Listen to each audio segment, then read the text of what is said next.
네, 이번 주 놓칠 수 없는 영내 영화 소식을 전해드리는 컬처 매거진입니다. 네, 오늘 강유정 영화평론가 함께했습니다. 안녕하세요. 네, 안녕하세요. 네, 조금 전에 저희들이 정말 재미있는 영화 봤는데 미션 임파서블 5입니다. 네. 예, 어떤 영화입니까? 뭐 제가 설명드릴 게 있을까라는 생각이 들 정도로 이미 고정적인 팬을 가지고 있는데요. 첫 편이 언제 만들어진 혹시 기억나세요?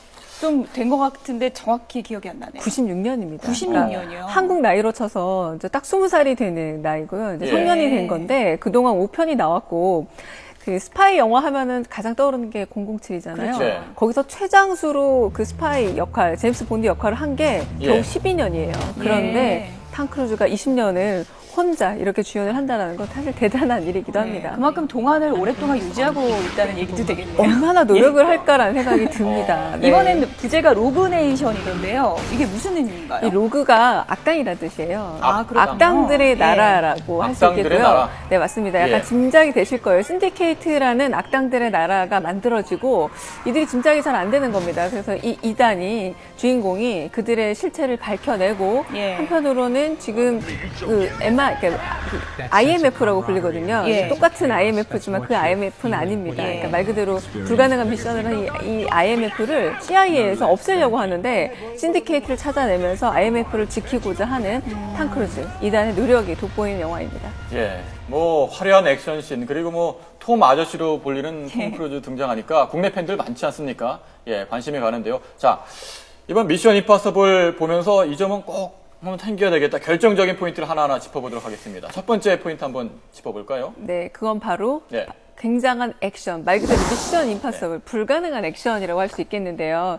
뭐 지금까지 1편부터 시작해서 지금까지 굉장히 많은 액션 장면들이 있어 왔습니다. 그러니까 기억나는 장면 하나씩은 있을 듯 어떤 장면 기억나세요? 저는 두바이에서 고층에 이렇게 탐 크루즈가 매달려 있을 때 보기 힘들었던 것 같아요. 그러니까 정말 굉장히 높은 빌딩이었잖아요. 뭐 거미줄처럼 이렇게 걸려가지고 딱 떠있는 모습이 그게 바로 1편입니다. 1편에서 이제 와이어 액션을 보여줬고 2편에서는 그랜드 캐년의 맨손으로 와이어 하나에 매달렸습니다.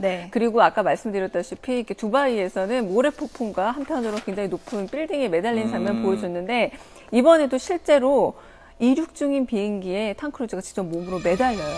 와이어 몇 개만 달고. 아무리 많은 돈에 지금 나오는 건 이제 1편의 유명한 장면이죠. 패러디도 많이 됐던 장면이고요. 그러니까 그런 장면들 그리고 이렇게 액션 장면들이 많은데 마지막에 이제 이번에 우리가 보게 될 장면 중 가장 인상적인 건 아무래도 이제 오토바이. 저 장면 조금 전에 말씀하신 게 저 비행기에 매달려 있는 장면인데 저는 뭐 스튜디오 같은 데서 그냥 뭐 찍은 게 아닌가 생각이 들었는데 실제 저런 거를 뭐 이렇게 실제 비행기를 태워서 했다는 얘기인가요? 아니면 실제로 탄 겁니다. 그리고 대역을 쓰지 않고 이 톰 크루즈가 대역을 쓰지 않고 직접 액션을 시작한 게 2편부터거든요. 그러니까 2편부터 계속해서 자기가 직접 와이어를 달고 정말 목숨을 걸고 액션 연기를 하고 있는 겁니다. 할리우드의 성룡이고요. 올해 나이가 53살이에요. 53살이요? 네, 맞습니다. 53살임에도 불구하고 저렇게 직접 액션을 연기한다는 건 대단한 어떤 힘이죠. 이렇게 보기만 해도 위험한데요.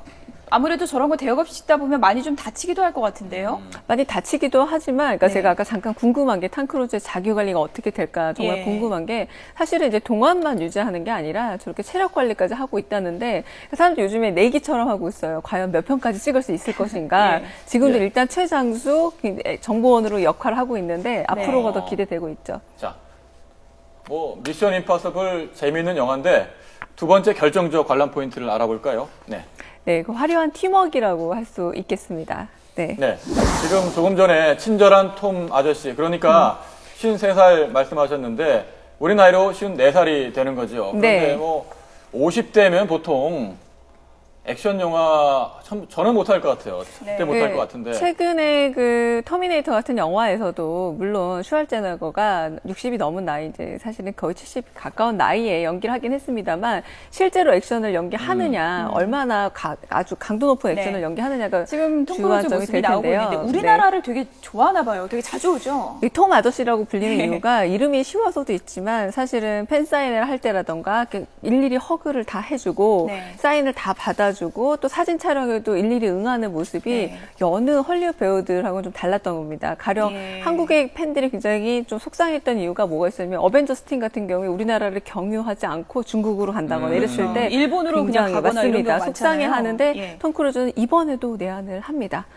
오늘 내한을 하거든요. 그러니까 이런 부분들이 굉장히 한국 팬들에게는 다정한 그 헐리우드 배우의 이미지를 심어주고 있는 거죠. 홍보를 잘하는 것 같아요. 한국 사람들의 그 따뜻한 마음을 잘 알고 뭐 거기에 맞춰서 홍보 전략을 짠 것 같습니다. 맞습니다. 네, 이번 미션 임파서블이 기대되는 결정적인 포인트들을 짚어보고 있는데요. 이번에 세 번째 포인트 짚어보겠습니다.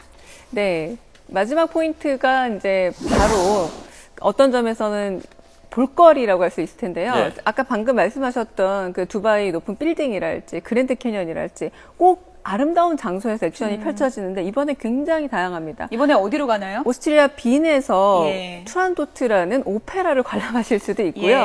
그리고 쿠바의 아바나까지 가고 런던도 나오고 그리고 카사블랑카 그리고 모로코까지 나오게 돼서 유럽 투어 맞습니다. 유럽 투어인데 남미까지 가고 이러는 건가요? 약간 로맨틱하고 낭만적인 그런 투어가 가능하기 때문에 지금까지는 무조건 액션을 위해서 갔다라고 한다면 이번에는 약간의 로맨스도 기대해 볼 수 있는 좀 차별성이 있다고 할 수 있겠습니다. 장소도 화려한데 뭐 굉장히 비싼 차량도 나오고 그런다고 하던데요. 우리가 첩보원 영화, 첩보물을 볼 때 가장 기대하는 게 바로 그게 아닐까 싶어요. 남성들은 그렇죠. 여성보다 어떤 점에서 그 화려한 그 자동차라던가 혹은 오토바이 같은데 눈길을 끄는데 이번에 아주 고성능의 고가의 자동차와 오토바이가 나오는데요.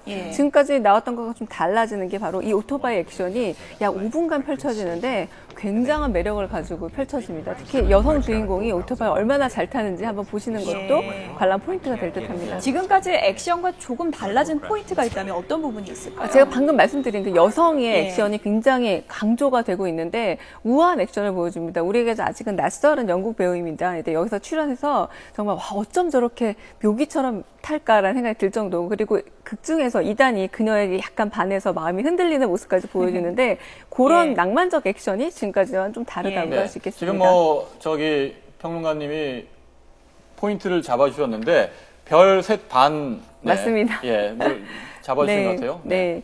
돈 들인 만큼 저번에 화려한 터미네이터보다 액션. 많이 쓰신 것 같아요. 터미네이터보다 거의 2배에 가까운 점수인데 액션 영화라면 액션 영화다운 볼거리와 재미가 있어야 되는데 바로 그 점을 충족시켜준다고 볼 수 있겠고요. 그래서 정말 돈 들인 만큼의 팀워크와 시원한 액션을 보여준다가 이유가 되겠습니다. 기대되는 대작이죠. 미션 임파서블 좀 짚어봤는데요. 요즘 극장가를 가보면 기분이 그래도 굉장히 좋은 게요. 우리 영화들이 상당히 지금 선전하고 있지 않습니까? 영화 암살은 지금 기록을 세우고 있죠. 세우고 있죠. 지금 아직 일주일이 채 되지 않았는데 400만이 넘었습니다. 오늘 중에 500만을 돌파할 거라는 그럴 거라 예상이 들고요. 아마 곧 이제 이번 주 안에 주말을 넘어가면서 한 600만 충분히 넘지 않을까. 출연 배우들이 쟁쟁하다 보니까 맞습니다. 재밌더라고요. 최동원 감독은 사실 도둑들이라는 영화로도 1000만을 넘은 경험이 있는데 이번에도 그 아주 흥행에 대한 감을 잘 보여주고 올해 한국 영화 최고 예매율이고요. 또 최고 오프닝 관객 동원했고 최단 기간 200만 관객 돌파까지 아주 그냥 신기록을 쓰고 있습니다. 맞습니다.